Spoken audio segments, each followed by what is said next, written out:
familiar with steampunk, the easiest explanation of it is a brand of science fiction that uses classic industrial technologies to create fantastic mechanic inventions and usually takes place in an alternative history.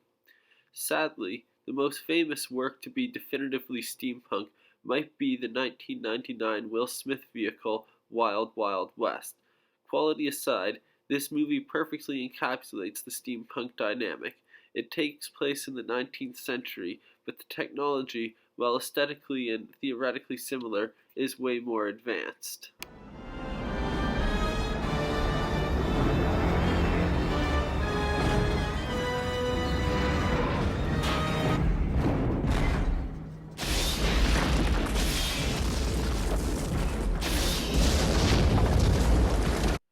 So that's steampunk. Now, despite just saying that it's easily explained as a brand of sci-fi, I believe that it is actually much more closely connected to fantasy, and that's what I will be discussing in this video. If this movie had performed better, we might have seen more like it, but as it is, the most typically steampunk material has remained on the page. The book I'll be examining, Leviathan by Scott Westerfeld, is set during World War I and is politically accurate. Only the Central Allies, or clankers as they are called here, that is, Germany, Austro-Hungary, and the Ottoman Empire, all use giant mechanized walking war machines, and the Triple Entente of England, France, and Russia all use monstrous genetically engineered creatures, or Darwinist fabrications, like this flying whale airship that gives the book its name. So you can see how this fits all the standard steampunk criteria, but what I found in reading it is that in tone and plot, it was very much a fantasy. One of the reasons steampunk gets primarily considered science fiction is that the giant machines it employs are very reminiscent of those featured in the works of pioneer sci-fi writers Jules Verne and H.G. Wells, namely the Nautilus and the Time Machine. However, while a modern work like Leviathan might contain technology that looks similar to that from a 19th century novel, the vision of technology from the separate eras is quite different. Verne and Wells were writing in response to their current society, while Westerfeld's writing is a revision of a past society, which is the practice of the fantasy genre. Although works in the fantasy genre are primarily set in invented worlds, the societies presented are clearly set in the medieval period, and it is that era's dominant ethos of chivalry that defines the tone of the stories. Of course, in actual medieval society there was likely no magic, nor any heroes as gallant, or enemies so demonic as what is presented in Lord of the Rings.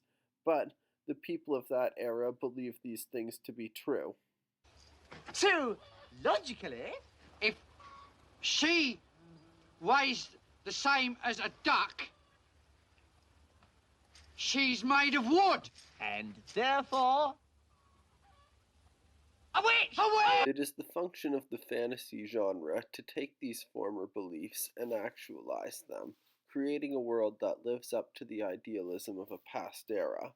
Steampunk follows this construct, only instead of being a reimagining of the medieval era, it is a reimagining of the mid-19th to early 20th centuries.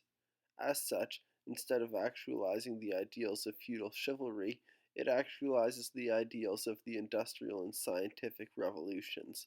Since the war in this novel is a competition of mechanical and biological engineering, it makes a great showcase for both these forms of progress. During this actual period in history, scientific progress was limited. In Leviathan, it is boundless. For example, the death ray Nikola Tesla only claimed to have built in real life is actually existent in use by the German army in the novel. Also, in actuality, the effects of rapid urbanization caused masses of people to live impoverished in slums. The societies presented in Leviathan show no signs of any plight or poverty. Everyone is benefited from and wholeheartedly supports the wonders of science and industry respectively. We can see this best when Darren flies over London and witnesses its seamless function. Messenger turns crisscross square mile undeterred by the weather. The streets were full of draft animals, hippo-esque and equine breeds, An elephant dragged a sledge full of bricks through the rain. The storm that had almost snuffed out her Huxley had barely slowed the city down. Darren wished she had her sketch pad to capture the tangle of streets and beasts and buildings below. I'm not the first one to note this idealism. As New York Times contributor Austin Grossman commented that the war in Leviathan was a little too picturesque, a little too much of a lark. This idealization of the past stands in contrast to the constructs of science fiction, which instead feature the projection of current anxieties. The network of brain implants and feed exemplifies current fears of absolute media saturation.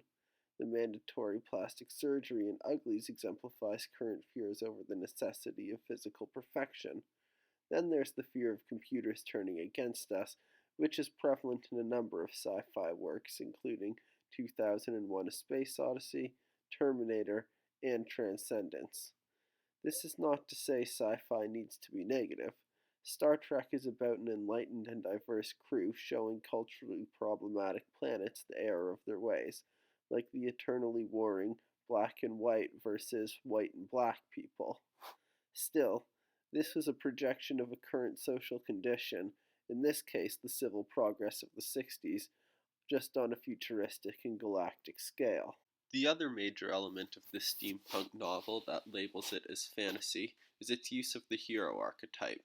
This is the character arc that sees a disinherited royal orphan get trained by a wise master and receive a special weapon, which is then used to prevail over the forces against which the hero was initially powerless. This applies to fantasy characters ranging from Lord of the Rings Aragorn to Aragon from the more recent book Aragon.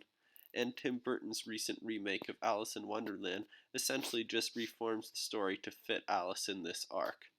Ancient heroes like Hercules and Perseus also fit this arc, both in their original tales and in their modern blockbusters. Luke Skywalker fits this arc perfectly, and while you might say, wait, that's science fiction, I would argue that this is fantasy for much the same reason as Leviathan. Plus, one only has to read the first line of the opening sequence to know it is set in the past and not the future. The protagonist of Leviathan, Alec, is the illegitimate son of Franz Ferdinand, who, after his father's assassination, is trained by his crafty fencing master, receives a mechanized war machine, and prevails over the Germans who killed his father and ousted him from his home. So it is pretty clear he fits in this arc well.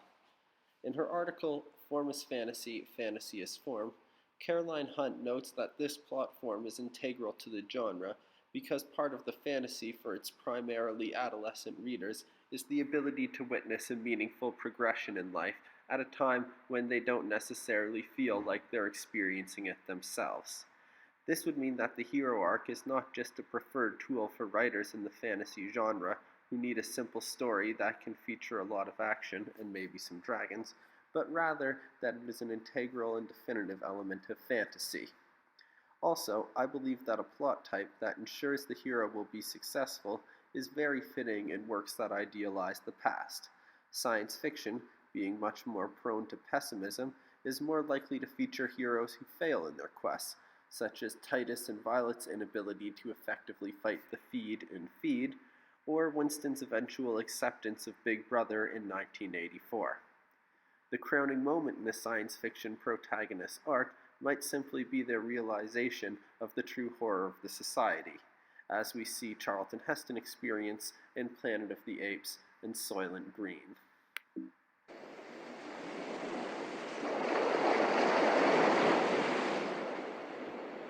Oh my God. I'm back. I'm home. It's people.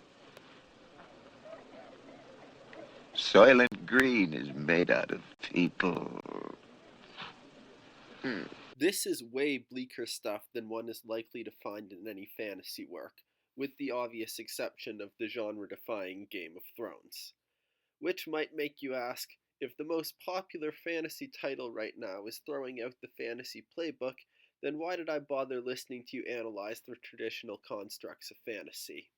Well, The only way a text can manage to push the boundaries of a genre is if those boundaries are already familiar, and hopefully this video has made you more familiar with those boundaries so that you might be able to better analyze more complex works like Game of Thrones, which I find actually carries a lot more of the pessimistic constructs of science fiction. But that is a topic for another video. For now, I hope that you have a better understanding, or at least have thought more about the similarities and differences between steampunk fantasy and science fiction. And if you're wondering if Leviathan might be a good read for you, well, if you like fantasy, it probably will be.